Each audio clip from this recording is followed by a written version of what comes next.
they tell me that I've had more students than any professor in the history of UD. I'm supposed to have over 27,000 students, and that's because I had these large classes. And the word got around. People, I still meet people who say, we couldn't get in your class, and that's the one regret I had. I'm a dramatic person. I'm a person.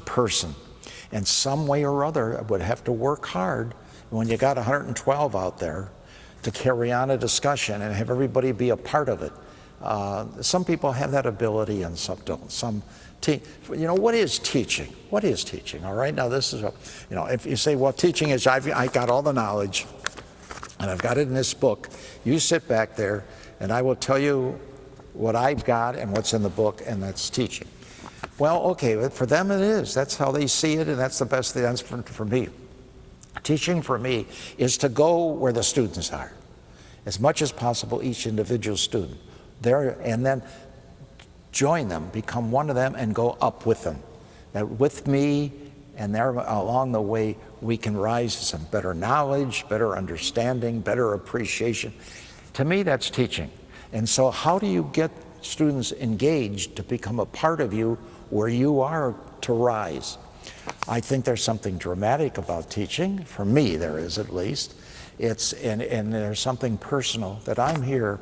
As I say, the first day they came on, I shook hands with. Before half of the class was over, I knew 112, I knew everyone by first name. I'd go home and I'd have my book, and I asked them to take the same seat for every class. They could sit in one place they wanted at the beginning, but take care. And so I'd come in and I'd say, hey, Jim, what do you think about this? Oh, Jim, well, he knows my name. Because names to me are so important, Michelle. Name is pretty much who we are. You're not just a student. You're not just a glob. You are an individual that I'm concerned about. I would hope, like these students that arrive here, that the day they step on this campus, I spent my life now preaching and living and talking this, there's something different about this campus. I'm not at Xavier. I'm not at Miami. I'm not at Wright State.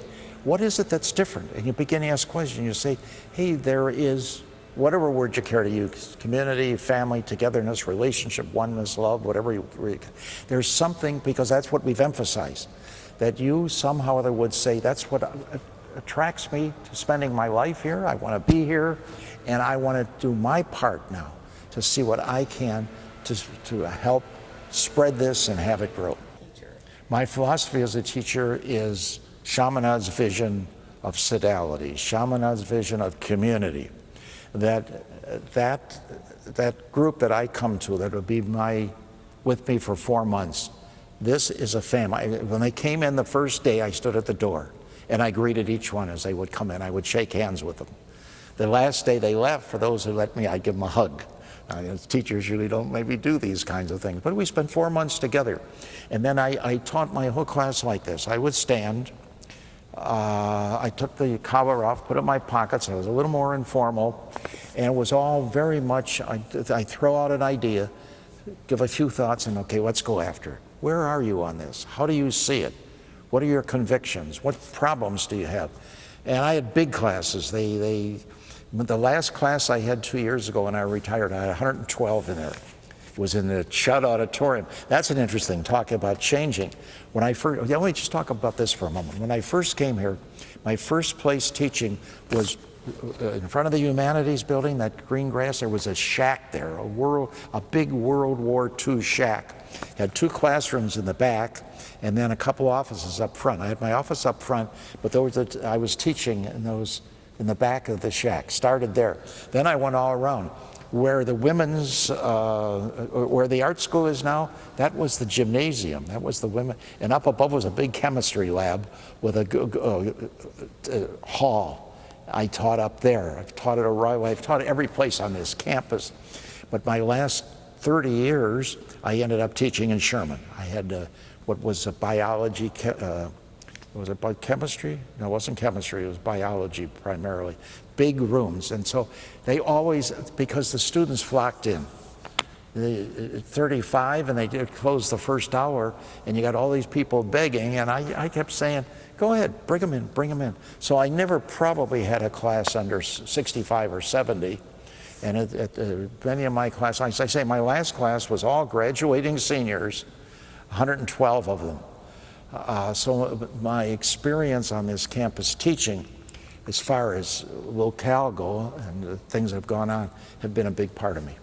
Students are students, okay? Human beings are human beings. Now, again, evidently we're tempered by what's going on around us. What's going on, for example, today in the Catholic Church. There are many young people being disillusioned. I've just gotten several phone calls. Evidently the Vatican came out and said something that a lot have interpreted, that they put women priests, they talked about in the same category with other people that abuse children. And of course that just absolutely has, some people are just screaming through the walls. And do they still want to stay Catholic? Do they still want to?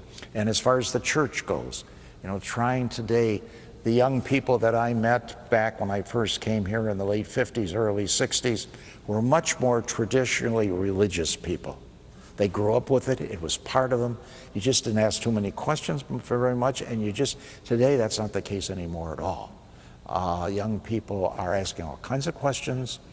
They are very quick to tell you what they don't like, what they feel has to change, and that's one big shift from the viewpoint of a priest on this campus with students, that has gone from the rather, I have to watch my words here, I don't want to say lockstep, but much more of a kind of a set way, and that's the way it is, to today's world where everybody is challenging everything. Well, for me, human beings are human beings. We all would like life to be meaningful. We'd all have our hopes and our dreams, like those two young people that just came in. Look at them. She's in ROTC, they're both in biology, they've got their plans settled, what they think they want to do with their lives. They haven't been a little bit tempered the way some of us have been by the realities of time and existence. They live on their hopes, and not all now. And then there are those that come in that are still searching, and to a priest and to a counselor, very much they come into your life. They're saying, is there somebody who can help us grab hold here? We are sincere. And you go through, with young people, you go through since I was in the man-woman love relations especially, that's what I've been going around giving talks on mainly here at the university. All these years at the university, again, I have all kinds of, I'm going up to 30 years ago up to Marycrest in the lounge. It just opened and it was packed with 400 students sitting around, and we spent 2 hours talking about what does it mean to say you're in love with somebody? What are its strengths? What are its weaknesses? What is love? Just the phrases like that. And I'm still doing that. I'm still giving all kinds of, you're asking me to talk here now. Now next week, I'm giving a talk to the whole dining services, all the people that are here and dining services, the 1 hour people, the catering people. We're all going to get together down at Sinclair, and I'm giving, we're going to spend time discussing with them, are you just doing a job here? Get your money, that's important. I don't want to put any of that down. Or is there a bigger vision? When you come here, you see the smile you give to a student, the fact you pick up somebody's plate, or you give them some food to eat, that what you're doing is you're creating this oneness that's God's world, that God has invited us to. And in the Marianist charism, that's what we're all about, not just catering, but loving service through the catering.